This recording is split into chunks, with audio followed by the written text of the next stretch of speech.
Hello दोस्तों, स्वागत है आप लोगों का मैथ्स प्लेटफॉर्म पर। मैं अजय कुमार आप लोगों का बहुत बहुत स्वागत करता हूं हमारे इस यूट्यूब चैनल पर।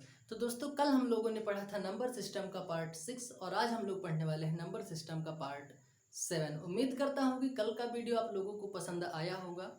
दोस्तों, वीडियो में आपको जैसा भी लगे, जो भी लगे, कमेंट करके हमें ज़रूर बताएं, ठीक है।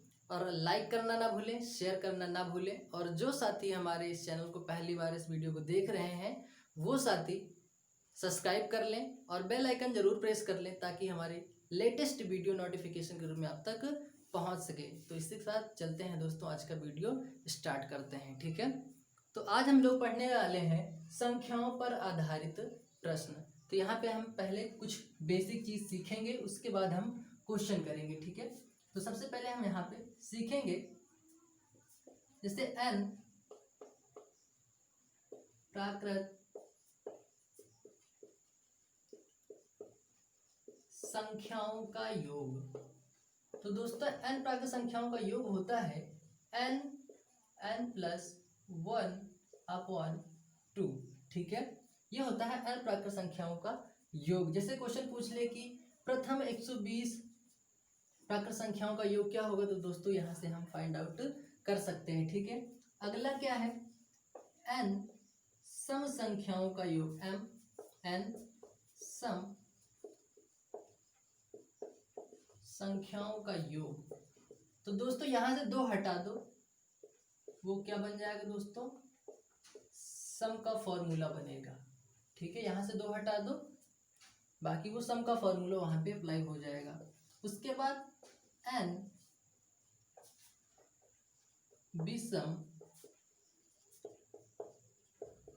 संख्याओं का योग, n विषम संख्याओं का दोस्तों योग होगा। यहाँ से 2 हटा था ना दोस्तों, तो यहाँ पे क्या लगा दो, वो 2 यहाँ पे स्क्वायर लगा दो, तो क्या हो जाएगा, n स्क्वायर हो जाएगा, ठीक है।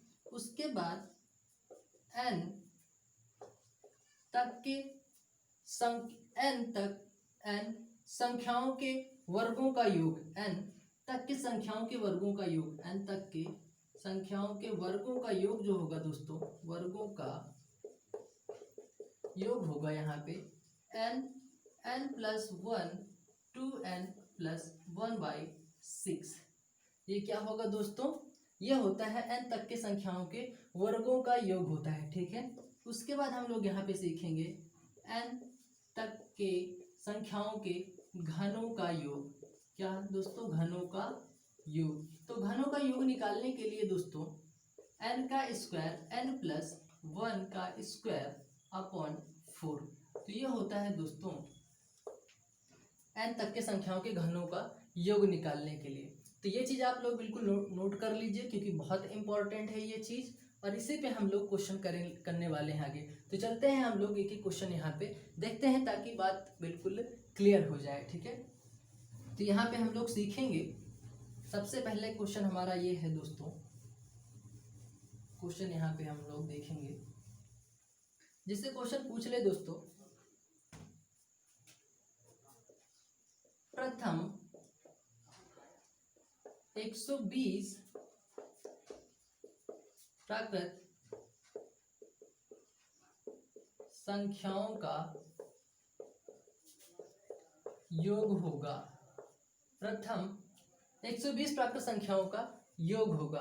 तो मैंने अभी क्या बोला था, आप लोगों को क्या समझाया कि योग निकालने के लिए प्राकृत संख्या का फॉर्मूला होता है दोस्तों। योग निकालने के लिए यहाँ से योग निकालेंगे, योग निकलता है दोस्तों n+1/2। तो यहाँ से क्या होगा दोस्तों, n की वैल्यू कितनी है 120, उसके बाद अगली 121/2, यहाँ से कैंसिल आउट करेंगे बनेगा 60। तो यहाँ से क्या होगा दोस्तों, 6 का नाम 6, 6 दूना 12, 6 का नाम 6 1 7, और ये 0 जो बचा है ना दोस्तों वो यहाँ पे लगा दो। तो ये क्या हो जाएगा दोस्तों, प्रथम 120 प्राकृत संख्याओं का योग हो जाएगा, ठीक है। उम्मीद करता हूँ कि बात समझ में आई होगी। यहाँ से अब हम लोग यहाँ से देखते हैं अगला क्वेश्चन, कि अगला क्वेश्चन क्या है। यहाँ पे ये बात समझ आए दोस्तों, नोट कर लीजिए, स्क्रीनशॉट बिल्कुल ले लीजिए, क्योंकि मैंने आपको पहले ही बोला है कि ये आपके जो क्वेश्चन है ना दोस्तों बहुत इंपॉर्टेंट है। तो आप बिल्कुल ये कंप्लीट करते रहिए। ठीक है, तो अगला क्वेश्चन है हमारे सामने दोस्तों। अगला क्वेश्चन है 61 प्लस 62 प्लस 63 प्लस 64। ये बात है दोस्तों कहाँ तक? 200 तक का मान होगा। ये क्वेश्चन हमारे सामने, बिल्कुल यहाँ से ध्यान से देखिएगा दोस्तों।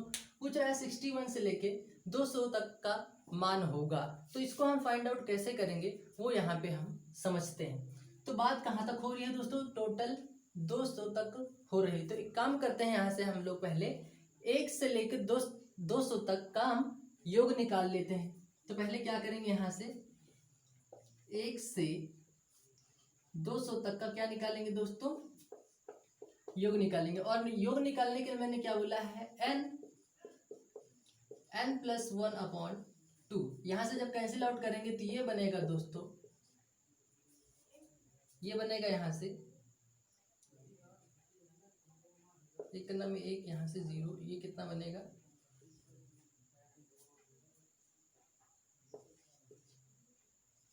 कितना बनेगा दोस्तों? 20,100 बनेगा। ठीक है, ये हुआ। अब यहाँ पे देखते हैं दोस्तों बात कहाँ से हो रही है दोस्तों? 61 से हो रही है। तो उससे पहले हम क्या करेंगे दोस्तों कि 1 से लेके 60 तक का भी हम क्या निकाल लेंगे? योग निकाल लेंगे। तो यहाँ से क्या करेंगे? 1 से 60 का भी हम क्या निकालेंगे? योग निकाल लेंगे। तो n प्लस 1/2, यहाँ से जब ये कैंसिल होगा यहाँ पे होगा 30। अब इसको भी क्या करेंगे? 3 का नाम 3, 3 6 18, ये कितना हुआ दोस्तों? 1830 हुआ। अब देखो दोस्तों, ये निकला है 1 से लेके 200 तक का योग, और ये निकला है 1 से लेके 60 तक का योग। लेकिन हमसे क्वेश्चन में क्या पूछा है दोस्तों? 61 से लेके 200 तक का हमें योग ज्ञात करना था। तो एक काम करते हैं दोस्तों, 1 से लेके 60 तक का मान जो है हमारे बिल्कुल भी काम का नहीं है। तो हम लोग क्या करेंगे? ये 20,100 में से जो है वो 1,830 जो है वो हम माइनस कर देंगे। तो कहाँ से बात हमारी शुरू हो जाएगी? 61 से लेके 200 तक, और क्वेश्चन में हमसे वही पूछा है। तो क्या करेंगे? ये 20,100 में से ये क्या कर लेंगे? 1830 जो है वो माइनस कर लेंगे। ये कितना हो जाएगा? 7। इतना हो जाएगा, यहाँ पे 2 होगा, ये कितना होगा? 8 होगा, और ये होगा 1। तो आपका आंसर जो आएगा ना दोस्तों, वो आएगा 18,270। उम्मीद करता हूँ कि बात समझ में आई होगी। ठीक है, तो चलते हैं हम लोग अपने अगले क्वेश्चन की तरफ। दोस्तों नोट कर लीजिए, स्क्रीनशॉट बिल्कुल ले लीजिए। ठीक है, वापस एक बार फिर से सुन लीजिए। पहले हम लोगों ने 1 से लेके 200 तक का योग निकाला, ये आया हमारा वैल्यू। उसके बाद 1 से लेके 60 तक का मैंने योग इसलिए निकाला क्योंकि दोस्तों यहाँ से 61 से बात हुई है, तो मैंने यहाँ से इस वजह से 1 से 60 तक पहले योग निकाला। जो आया वो वैल्यू में से बात कहाँ से हो रही थी? 61 से। तो हम क्या किए, ये जो 1 से लेकर 200 तक बात हुई ना दोस्तों, वहां से 1 से 60 तक का हम माइनस कर दिए, और आंसर हमारा 18,270 आया। ठीक है, तो चलते हैं हम लोग अपने अगले क्वेश्चन की तरफ। अगला क्वेश्चन है दोस्तों,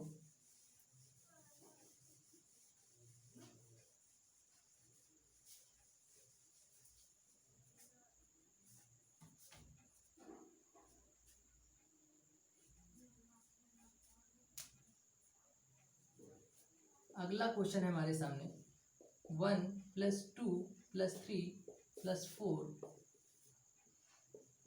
100 वापस 100 + 98 प्लस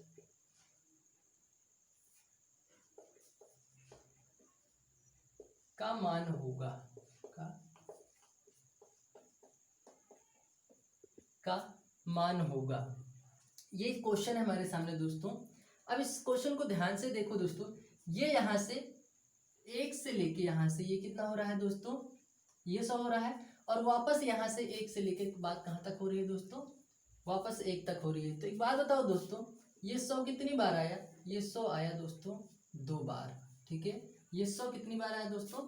वो आया 2 बार। अब यहाँ से हम क्वेश्चन को सॉल्व करेंगे, और कैसे सॉल्व करेंगे वो यहाँ से हम देखते हैं।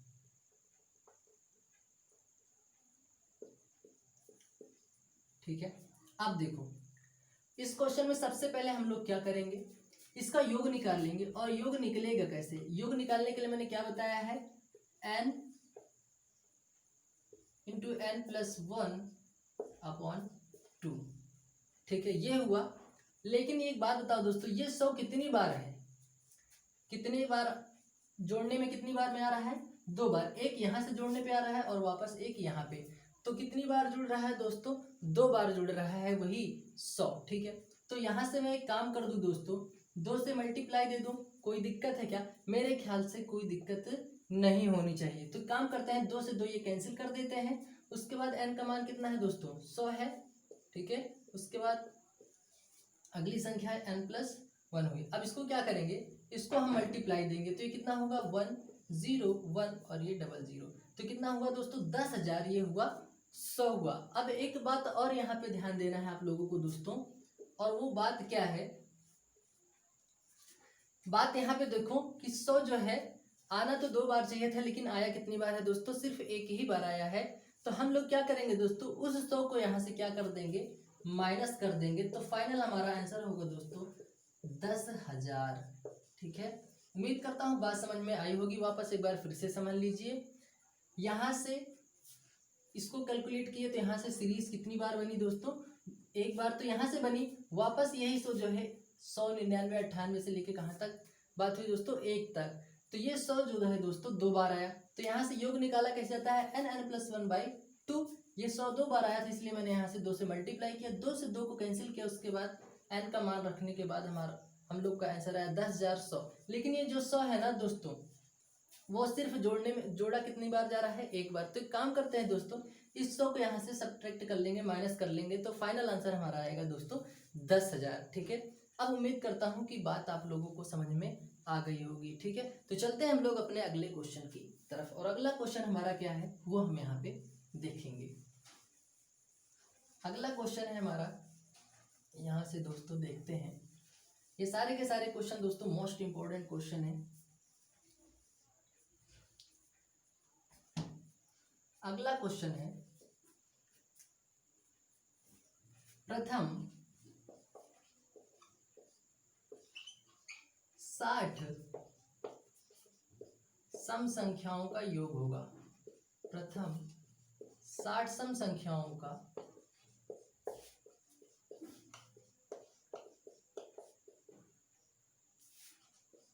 योग होगा। अब यहां से हम देखेंगे, और मैंने अभी आप लोग क्या बताया था कि सम संख्याओं का योग जब निकाला जाए तो फॉर्मूला क्या अप्लाई करना है दोस्तों, वो फॉर्मूला हमें अप्लाई करना है दोस्तों n प्लस 1। ठीक है, लेकिन यही क्वेश्चन दोस्तों आप लोगों से दूसरे पैटर्न में पूछ सकता है। कंफ्यूजन होती है दोस्तों बहुत सारे स्टूडेंट को, 2 4 6 8 यहाँ से तक दोस्तों, कहाँ तक, 120 तक। अब आप लोग सोच रहे होंगे कि मैंने ये 120 क्यों लिखा, क्योंकि गणित में आधी सम संख्या और आधी विषम संख्या होती हैं। ठीक है, तो ये बात मैं कहाँ तक लेके गया, 120 तक लेके गया। ठीक है, अब यहाँ से हम दोनों क्वेश्चन, अलग अलग पैटर्न है दोस्तों लिखने का, लेकिन क्वेश्चन दोनों का मतलब एक ही है। ठीक है, यहाँ से इस पैटर्न में भी पूछ सकता है और इस पैटर्न में भी पूछ सकता है। ये वाला पैटर्न दोस्तों खास करके एसएससी में ये पैटर्न बनता है। ठीक है, तो यहाँ से हम क्वेश्चन अब सॉल्व करेंगे दोस्तों। तो योग निकालने के लिए दोस्तों क्या करेंगे हम लोग, यहाँ से इसमें तो आधी सम हुई आधी विषम हुई, लेकिन बात फिर वही होगी 60 and 60, आधी सम और आधी विषम। तो क्या करेंगे, n प्लस 1, तो n का वैल्यू कितना है, 60 है, आगे 61। इसको जब हम लोग कैलकुलेट करेंगे कितना होगा, 6 का नाम 6 होगा, 6 छंग 36 होगा, टोटल कितना हो जाएगा 3660, और यही आपका क्या होगा दोस्तों, आंसर होगा। ठीक है, उम्मीद करता हूं कि अब यहाँ पे चाहे 60 पूछे, 120 पूछे, 240 पूछे, कितनी भी संख्या समय पूछे, आप लोग ये वैल्यू आप इस तरह से कैलकुलेट करके आंसर फाइंड आउट कर सकते हैं। ठीक है, तो चलते हैं हम लोग अपने अगले क्वेश्चन की तरफ। बिल्कुल नोट कर लीजिए ये चीज़, स्क्रीनशॉट ले लीजिए। अब बढ़ते हैं हम लोग अपने अगले क्वेश्चन की तरफ। तो अगला क्वेश्चन है हमारे सामने दोस्तों,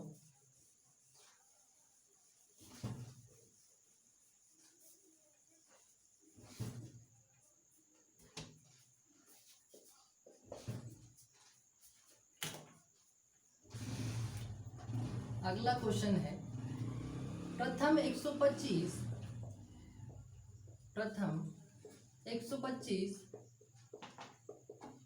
विषम संख्याओं का योग होगा। विषम संख्याओं का योग होगा। ये क्वेश्चन है हमारे सामने दोस्तों। प्रथम 125 विषम संख्याओं का योग होगा। और मैंने अगर ये और इसका अगला जो पैटर्न बनता है दोस्तों एग्जाम में, वो बनता है 1 3 5 7 9, इसी तरह कहाँ तक दोस्तों, ये 250 हम नहीं लिखेंगे। क्यों नहीं लिखेंगे? क्योंकि ये एक सम संख्या है। तो बात हम कहाँ तक लेके जाएंगे दोस्तों? बात हम लेके जाएंगे 249 तक। तो ये भी पैटर्न बनता है दोस्तों एग्जाम में, और ये भी पैटर्न बनता है, लेकिन ये वाला पैटर्न ज़्यादातर एसएससी में बनता है। ठीक है, तो यहाँ से अब हम लोग सॉल्व करेंगे। तो बात कितनी की हो रही है दोस्तों? 125 विषम संख्या की। और 125 विषम संख्या की जो योग निकाला जाता है वो दोस्तों मैंने क्या बताया है, एन का स्क्वायर। एन का वैल्यू कितना है? 125 है। यहाँ से 125 रखो और यहाँ से स्क्वायर लगा दो। अब इसका मल्टीपल कितना बार हो रहा है दोस्तों? 125 का मल्टीपल 2 बार करेंगे, यानी स्क्वायर। यहाँ से काम करो, यहाँ से ध्यान से देखिएगा दोस्तों। अगर इकाई अंक पे अगर आपको 5 दिखता है ना, आपको चाहे 15 का, 25 का, 35 का, 45, 55, 65, 75, 85, 95, इन सभी का अगर आपसे मल्टीपल अगर आपको वर्ग पूछे ना इन सभी संख्याओं का, तो आप लोग क्या करना है, ध्यान से देखिएगा। ये कितना हुआ? 5 5 25, ऐसे पूरा लिख दीजिए। उसके बाद 12 के बाद कौन सी संख्या आती है दोस्तों? 13 आती है। 12 13 का गुणा करो यहाँ पे, 12 13, 13 दूना 26, 13 का नाम 13 2 15, तो कितना हो जाएगा दोस्तों? 15,225 हो जाएगा। ठीक है, ये होगा आपका आंसर। वापस एक बार फिर से मल्टीप्लाई देख लीजिए कि इकाई अंक पे जैसे 15 25 35 45 55 65 75 85 95, जैसे यहाँ पे 125 आ गया है, तो ये मैंने क्या किया, 5 को 5 से गुणा किया, पूरा का पूरा 25 लिखा। उसके बाद 12 के बाद कौन सी संख्या आती है दोस्तों? जैसे 75 होता, 75 क्या करते, 5 5 5 25 करते। जैसे यहाँ पे 75 गुणे 75, ये कितना हुआ? 5 5 यहाँ से हुआ 25 हुआ। 7 के बाद कौन सी संख्या आती है दोस्तों? 8, तो 8 7 कितना हो जाएगा दोस्तों? 56, तो ये हो जाएगा 75 का वर्ग। इसी तरह मैं यहाँ पे आपको कह रहा हूँ कि 5 5 25 हुआ। 12 के बाद कौन सी संख्या आती है? 13, मैंने 12 13 गुणा किया, 13 दूना 26, 13 का नाम 13 2 15 हुआ, और टोटल आपका फाइनल आंसर आया आप लोगों का 15,625। तो उम्मीद करता हूँ कि ये बात आप लोगों को समझ में आई होगी। तो चलते हैं हम लोग अपने अगले क्वेश्चन की तरफ। अगला क्वेश्चन हमारा ये है दोस्तों, स्क्रीनशॉट ले लीजिएगा, यहाँ से नोट करते चलिए साथ में हमारे। यहाँ से अगला क्वेश्चन है यहाँ पे हम लोगों का दोस्तों, वो यहाँ पे हम देखेंगे।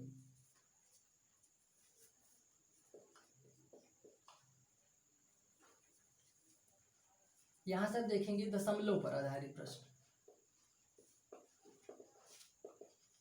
दशमलव पर आधारित प्रश्न। एक काम करते हैं, यहाँ से पहले दशमलव के बारे में हम लोग जान लेते हैं। उसके बाद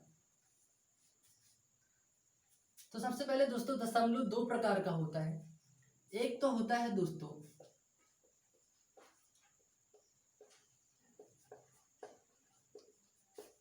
शांत दशमलव, और दूसरा होता है दोस्तों अशांत दशमलव। कौन सा? अशांत दशमलव। तो यहाँ पे एक एग्जांपल देख लेंगे ताकि बात बिल्कुल क्लियर हो जाए। जैसे मैं कोई फ्रैक्शन में लिख रहा हूँ, जैसे यहाँ पे है, जैसे मैंने यहाँ पे लिखा 1/5, तो यहाँ पे क्या करते हैं दोस्तों, पॉइंट लगाते हैं। यहाँ पे 0 होगा, 5 दूना कितना हो जाएगा दोस्तों? 10। तो ये क्या हुआ दोस्तों, ये बात यहीं पे बिल्कुल रुक गई है, इस वजह से इसको हम बोलते हैं शांत दशमलव। लेकिन यहाँ पे क्या है दोस्तों, यहाँ पे जैसे 1/3 है, तो यहाँ पे क्या करते हैं दोस्तों, पॉइंट 10 होगा, 3 त्रिक का 9, फिर ये बचेगा 3 त्रिक का 9, 3 त्रिक का 9, 3 त्रिक का 9। दोस्तों ये जो है बढ़ता ऐसे चला जाता है, इसलिए इसको बोलते हैं हम लोग दोस्तों अशांत दशमलव। लेकिन ये अशांत दशमलव भी 2 प्रकार का होता है। वो यहाँ से हम क्या सीखेंगे, यहाँ से अशांत दशमलव में एक होता है अशांत आवर्ती दशमलव। अशांत आवर्ती दशमलव पहला, और दूसरा होता है दोस्तों अशांत अनावर्ती दशमलव। अशांत अनावर्ती दशमलव। तो अशांत आवर्ती का मतलब ये हुआ दोस्तों, जैसे 0.6666 ये बात ऐसे चली जाए तो वो होता है दोस्तों अशांत आवर्ती दशमलव। लेकिन अशांत अनावर्ती होगा दोस्तों, जैसे 3, 5, 6, 7, 8 ये इस प्रकार अलग अलग नंबरों में जाए तो उसे बोलते हैं हम लोग अशांत अनावर्ती दशमलव। ठीक है, उम्मीद करता हूँ दशमलव के बारे में जानकारी हुई होगी। दशमलव दो प्रकार का होता है, एक होता है शांत दशमलव और दूसरा होता है अशांत दशमलव। शांत दशमलव में क्या हुआ दोस्तों, जैसे यहाँ से 1/2 हुआ, जैसे एक एग्जांपल और लेते हैं, पॉइंट बढ़ाएंगे, यहाँ पे 0 होगा, 2 पंचे कितना हो जाएगा दोस्तों 10। अब यहीं भी बात ये रुक गई, इस वजह से इसको बोलते हैं हम शांत दशमलव। और अशांत दशमलव हम लोग इसको क्यों बोल रहे हैं, क्योंकि यहाँ पे देखो जैसे 1/3 है तो पॉइंट लगाए, 0 बढ़ा, 3 3 का 9, एक बच्चा फिर वापस 3 3 का 9, 3 3 का 9, ये इसी वजह से ऐसे बढ़ता चला जाएगा। इस वजह से इसको हम बोलते हैं अशांत दशमलव। अशांत दशमलव भी दो प्रकार का होता है, एक होता है अशांत आवर्ती और दूसरा होता है अशांत अनावर्ती। तो अशांत आवर्ती इसको क्यों बोलते हैं कि 0 पॉइंट के बाद वही संख्या बार बार आ रही है, इस वजह से इसको बोलते हैं अशांत आवर्ती। इस अशांत अनावर्ती इसको क्यों बोलते हैं, क्योंकि पॉइंट के बाद अलग अलग नंबर आ रहे हैं, इस वजह से इसको बोलते हैं हम लोग अशांत अनावर्ती। अब इस पे हम लोग क्वेश्चन देखते हैं, जिससे कि बात बिल्कुल अब क्लियर हो जानी चाहिए। यहाँ से ये स्क्रीनशॉट ले लीजिए, फिर क्वेश्चन हम लोग देखते हैं। यहाँ से हम लोग क्वेश्चन देखेंगे तो बात समझ में बिल्कुल आ जाएगी।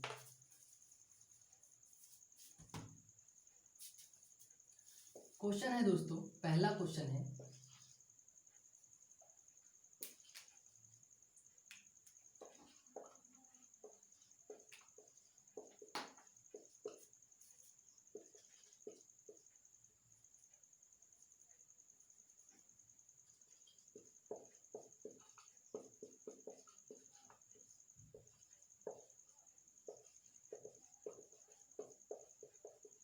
ये क्वेश्चन है दोस्तों 0.27227 को भिन्न में बदलो। तो एक बात बताओ दोस्तों, यहाँ से पॉइंट के बाद वही संख्या बार बार रिपीट हो रही ना, तो यहाँ पे अभी हम थोड़ी देर पहले क्या पढ़े कि शांत दशमलव और अशांत दशमलव। तो ये क्या है दोस्तों, अशांत दशमलव में अशांत आवर्ती दशमलव, क्योंकि संख्या देखो वही बार बार रिपीट हो रही है।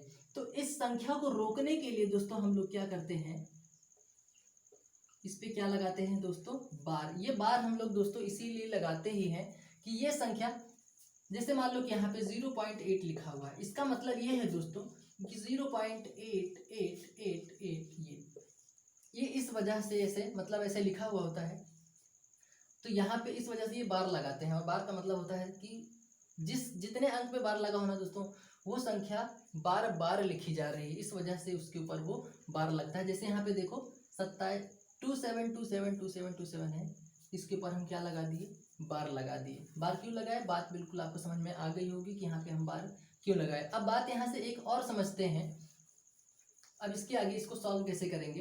अब देखो दोस्तों, जितने अंक पे बार है ना दोस्तों, बट्टे में तो उतने क्या लिख दो, 9 लिख दो। दो संख्याओं पे बार है, मैंने यहाँ पे दो संख्याओं पे बार लिख दिया, ठीक है। उसके बाद हम यहाँ पे क्या कर देंगे, 27 कर देंगे, ठीक है। ये बात समझ में आया, मैंने ये क्यों लिखा 99, क्योंकि यहाँ पे 2 अंक पे बार था। अगर 1 अंक पे बार होता तो यहाँ पे 1 9 लिखेंगे, 2 अंक पे बार रहेगा 2 9 लिखेंगे, 3 पे रहेगा 3 9 लिखेंगे। इस तरह हम जितने अंक पे बार रहेगा उतने 9 लिखेंगे, और जितने पे बार नहीं रहेगा ना दोस्तों, उतने हम 0 लगा देंगे, ठीक है। वो भी क्वेश्चन करेंगे, पहले इसको हम लोग समझते हैं। ये संख्या 3 से कट रही है, 3 9 27, 3 3 का 9, 3 3 का 9। वापस एक बार फिर से काट लीजिए। ये संख्या डायरेक्ट वैसे 9 से भी काट सकते थे, वैसे 9 3 3 का 9, 3 का 9 3, 3 का 9 3। तो ये क्या होगा दोस्तों आप लोगों का 3/11, ये होगा दोस्तों आप लोगों का आंसर। तो भिन्न में चेंज हो गया ना दोस्तों, ये भिन्न है। एक बार फिर से समझ लीजिए, 0.272727 को भिन्न में हमें बदलना था। तो ये संख्या बार बार रिपीट हो रही थी, वो संख्या बार बार उसको आगे बढ़ने के से रोकने के लिए मैंने ऊपर उसके बार लगा दिया। जब ये बार लग गया ना दोस्तों, अगला स्टेप हमारा ये बना कि जितने अंक पे बार लगा है उतने नीचे जीरो लिख दो और जो संख्या है ना उसको ऊपर लिख दो, कैलकुलेट कर दो, आंसर आपके सामने है। ठीक है, तो उम्मीद करता हूँ कि बात समझ में आई होगी। तो चलते हैं हम लोग अपना अगला क्वेश्चन देखते हैं। यहाँ से अगला क्वेश्चन क्या होगा, यहाँ से हम लोग देखते हैं अपना अगला क्वेश्चन। अगला क्वेश्चन है हमारे सामने दोस्तों 0.579 को भिन्न में बदलो, भिन्न में बदलो। अब इसका मतलब आप लोग क्या समझ रहे हैं कि 579 579 579 इसी तरह ऐसे बढ़ता जा रहा था। इसको रोकने के लिए मैंने इसके ऊपर क्या, इसको रोकने के लिए इसके ऊपर बार लगा दिया गया है। ठीक है, तो यहाँ से क्वेश्चन सॉल्व करेंगे। क्वेश्चन क्या होगा दोस्तों, मैंने आपको बोला कि जितने अंक पर बार है ना दोस्तों उतने क्या लगा दो, नीचे क्या लिख दो, 9 लिख दो, 9 लिख दो, और ऊपर क्या कर दो यहाँ पे 579। ये संख्या 3 से कट रही है, 3 से काट दीजिए, 3 का नम 3, 2 बचा, 3 9 27, 3 त्रिक 9 बटे 3 त्रिक 9, 3 त्रिक 9, 3 त्रिक 9। वापस एक बार ये संख्या फिर से कट रही है, 3 छंग 18, नहीं ये हो जाएगा 193/303। यही क्या होगा दोस्तों, आप लोगों का आंसर हो जाएगा। ठीक है, उम्मीद करता हूँ कि बात समझ में आई होगी। ठीक है, यहाँ से अब हम लोग चलते हैं हम लोग अपने अगले क्वेश्चन की तरफ। तो अगला क्वेश्चन हमारा ये है दोस्तों, अगला क्वेश्चन हम यहाँ से देखते हैं।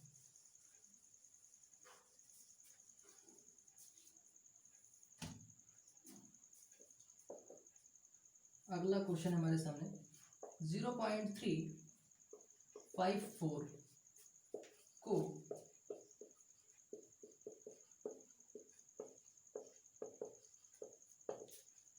भिन्न में बदलो, ये क्वेश्चन है दोस्तों। अब इस क्वेश्चन को हम सॉल्व करेंगे, तो ध्यान से देखिए मैंने क्या बोला कि जितने अंक पे बार है ना दोस्तों उतने तो क्या लगा दो, 9 लिख दो। ठीक है, और जितने अंक पे बार नहीं है ना दोस्तों उतने वहां पे क्या कर दो, 0 लगा दो। देखो यहाँ पे 2 अंक पे बार था, मैंने 2 9 लिखा।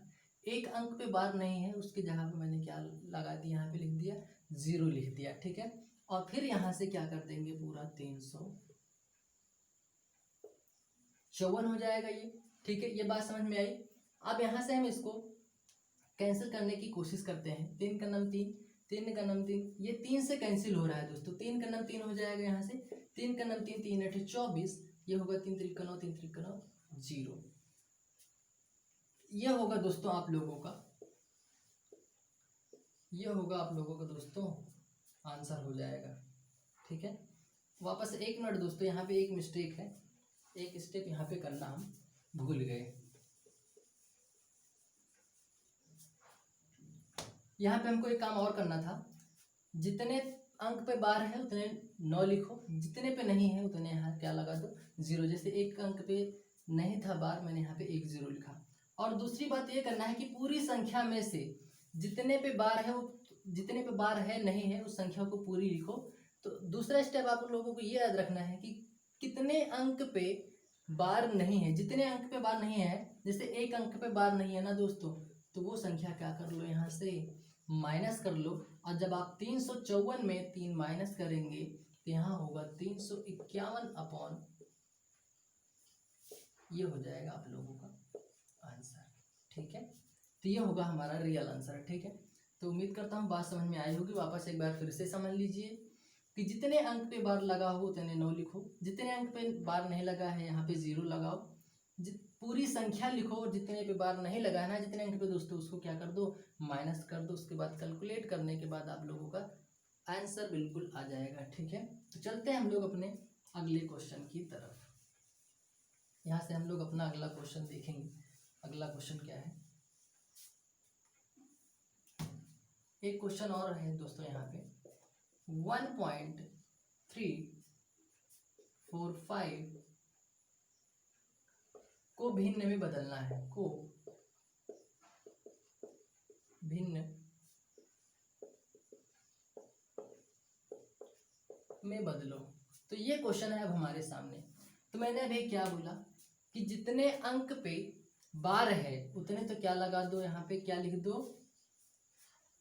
9 लिख दो, ठीक है। और जितने अंक पे बार नहीं, पॉइंट के पहले वाले पे हमें कोई काम नहीं है, ठीक है। पॉइंट के बाद पे ही हमें पूरा क्वेश्चन सॉल्व करना है। पहले यहाँ से ध्यान से देखते हैं हम लोग। यहाँ पे 2 अंक पे बार था, मैंने यहाँ पे 2 9 लिखा।